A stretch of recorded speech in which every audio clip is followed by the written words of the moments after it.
Assalamualaikum warahmatullahi wabarakatuh.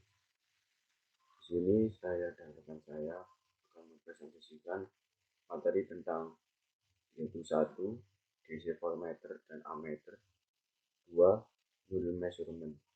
Baik, sebelum masuk ke materi, perkenalkan nama saya Muhammad Febri Adiansa, NIM belakang 006 dan rekan saya Ahmad Bibi Asabidi dengan NIM 013. Untuk selanjutnya kita next ke materi. DC voltmeter and ammeter, yaitu voltmeter yaitu mengukur tegangan, sedangkan ampermeter itu mengukur arus. Beberapa meter di dashboard mobil, kamera digital, ponsel, dan tuner amplifier adalah voltmeter atau ampermeter. Konstruksi internal yang paling sederhana dari meter ini dan bagaimana mereka terhubung ke sistem yang mereka pantau memberikan wawasan lebih lanjut tentang aplikasi koneksi seri dan paralel. Untuk mengukur bahan bakar dan suhu, bisa dilihat di gambar kanan, yaitu itu dashboard mobil atau speedometer mobil Volkswagen tahun 1996. Ini merupakan voltmeter yang mendaftarkan output tegangan atau unit pengirim yang diharapkan sebanding dengan jumlah bensin di tangki dan suhu mesin. Voltmeter dihubungkan secara paralel dengan tegangan perangkat apapun yang akan diukur. Koneksi paralel digunakan karena objek secara paralel mengalami perbedaan potensial yang sama, di mana voltmeter diwakili oleh simbol V. Ampermeter dihubungkan secara seri dengan arus perangkat apapun yang akan diukur. Koneksi seri digunakan karena objek secara seri memiliki arus yang sama yang melewatinya, di mana ammeter diwakili oleh simbol A. Bisa dilihat gambar 21.27 bagian A. Untuk mengukur perbedaan potensial dalam rangkaian seri ini, voltmeter ditempatkan sejajar dengan sumber tegangan atau salah satu resistor. Perhatikan bahwa tegangan terminal diukur antara titik A dan B. Tidak mungkin menghubungkan voltmeter secara langsung melintasi GGL tanpa menyertakan resistensi internalnya. Untuk gambar B, voltmeter digital yang digunakan. Bisa dilihat cara pengukuran di gambar tersebut. Seperti itu pengukurannya. Untuk selanjutnya, gambar 21.28. Sebuah ammeter ditempatkan secara seri untuk mengukur arus. Semua arus dalam rangkaian ini mengalir melalui meteran. Ammeter akan memiliki pembacaan yang sama jika terletak di antara titik D dan E, atau antara titik F dan A, seperti halnya pada posisi yang ditunjukkan. Bisa diperhatikan bahwa huruf kapital skrip E adalah singkatan dari EMF, dan R adalah singkatan dari resistansi internal dari sumber perbedaan potensial. Untuk contohnya, meter analog, galvanometer. Meter analog memiliki jarum yang berputar untuk menunjuk angka pada skala. Berbeda dengan meter digital yang memiliki pembacaan numerik yang mirip dengan kalkulator genggam. Jantung dari sebagian besar meter analog adalah alat yang disebut galvanometer, dilambangkan dengan G. Dua karakteristik penting dari galvanometer yang diberikan adalah resistansi dan sensitivitas arus. Sensitivitas arus adalah arus yang memberikan defleksi skala penuh dari jarum galvanometer. Arus maksimum yang dapat diukur instrumen dengan menghubungkan resistor ke galvanometer ini dengan berbagai cara. Anda dapat menggunakannya sebagai voltmeter atau ammeter yang dapat mengukur berbagai tegangan atau arus. Galvanometer sebagai voltmeter menunjukkan bagaimana galvanometer dapat digunakan sebagai voltmeter dengan menghubungkannya secara seri dengan resistansi besar. Bisa dilambangkan dengan R besar. Nilai hambatan R ditentukan oleh tegangan maksimum yang akan diukur. Misalkan Anda ingin 10 volt menghasilkan defleksi voltmeter skala penuh yang berisi 25 ohm. Galvanometer dengan 50 mikroampere kepekaan, kemudian 10 volt diterapkan gemeteran harus menghasilkan arus 50 mikroampere. Resistansi total harus berikut rumus dari mengukur voltmeter, yaitu R tot sama dengan R besar tambah R kecil sama dengan F1 sama dengan 10 volt 50 mikroampere sama dengan 200 kilo ohm, atau R besar sama dengan R tot kurangi R sama dengan 200 kilo ohm min 25 ohm sama dengan 200 kilo ohm.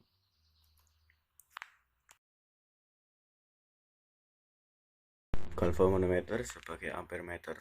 Galvanometer yang sama juga dapat dibuat menjadi ammeter dengan menempatkannya secara paralel dengan resistansi R kecil, sering disebut resistansi Sun, seperti yang ditunjukkan pada gambar 21.30.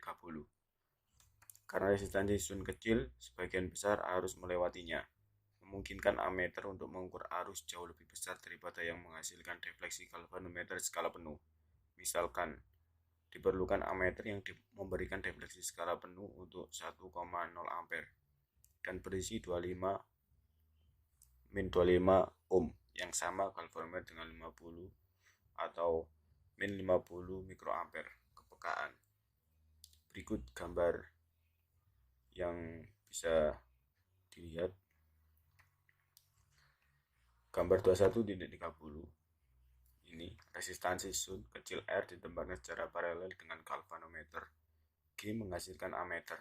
Defleksi skala penuh yang tergantung pada pilihan R, semakin besar arus yang akan diukur, semakin kecil R harus sebagian besar arus I yang mengalir melalui meter dilansir melalui R untuk melindungi galvanometer. Bisa diperhatikan bahwa R mewakili resistansi internal galvanometer. Ammeter juga dapat memiliki beberapa skala untuk fleksibilitas yang lebih besar dalam aplikasi. Berbagai skala dicapai dengan mengganti berbagai resistansi Sun secara paralel dengan galvanometer. Semakin besar arus maksimum yang diukur, semakin kecil resistansi Sun.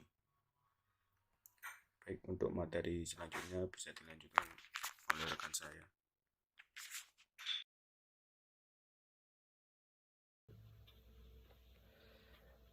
Null measurement atau pengukuran nol adalah metode pengukuran arus dan tegangan yang lebih akurat dengan menyeimbangkan rangkaian sehingga tidak ada arus yang mengalir melalui alat pengukur.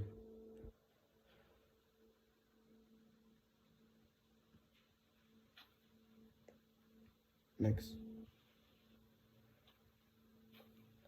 Potensiometer atau perangkat pengukuran nol untuk mengukur potensi tegangan.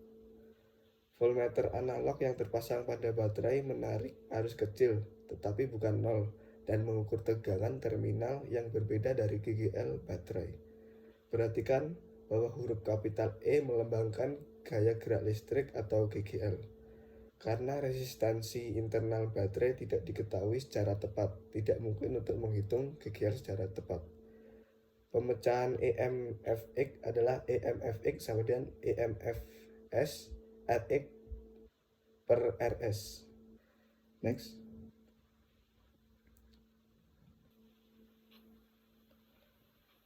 Potensiometer, perangkat pengukuran nol.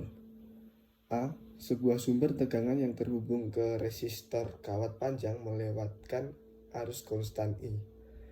B. GGL yang tidak diketahui, skrip berlabel EX pada gambar, dihubungkan seperti yang ditunjukkan dan titik kontak sepanjang R disesuaikan sampai galvanometer membaca 0. Segmen kawat memiliki hambatan Rx dan skrip EX sama dengan IRX, di mana I tidak terpengaruh oleh koneksi karena tidak ada arus yang mengalir melalui galvanometer. Dengan demikian, GGL yang tidak diketahui sebanding dengan resistansi segmen kawat. Next. Pengukuran resistansi dan jembatan Watson. 1. Pengukuran resistansi. Ada berbagai ohmmeter yang dimaksud untuk mengukur resistansi. Ohmmeter yang paling umum adalah menerapkan tegangan ke resistansi, mengukur arus, dan menghitung resistansi menggunakan hukum Ohm. Dua konfigurasi untuk ohmmeter menggunakan voltmeter standar dan ampermeter konfigurasi semacam itu. terbatas dalam akurasi, karena meter mengubah tegangan yang diterapkan pada resistor dan arus yang mengalir melaluinya. Dua metode untuk mengukur resistansi dengan meter standar. Gambar A. Asumsikan tegangan yang diketahui untuk sumber.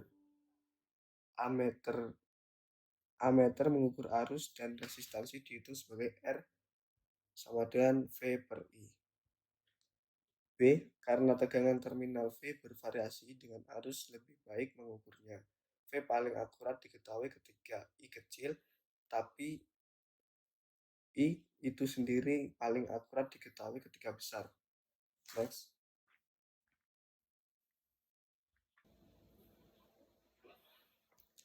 Pengukuran resistansi dan jembatan Watson. Yang kedua adalah jembatan Watson. Jembatan Watson adalah alat pengukur nol untuk menghitung resistansi dengan menyeimbangkan potensi penurunan dalam sirkuit.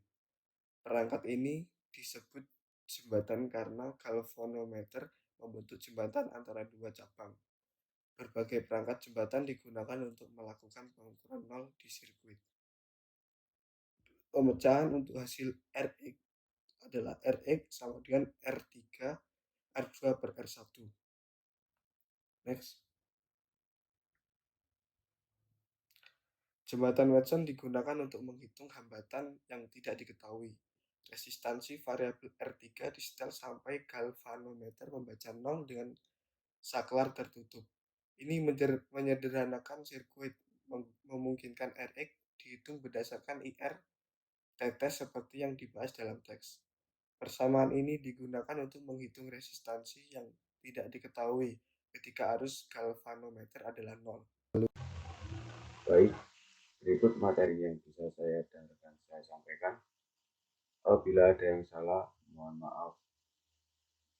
Dan apabila ada yang mau ditanyakan tentang materi tersebut, bisa chat di bawah.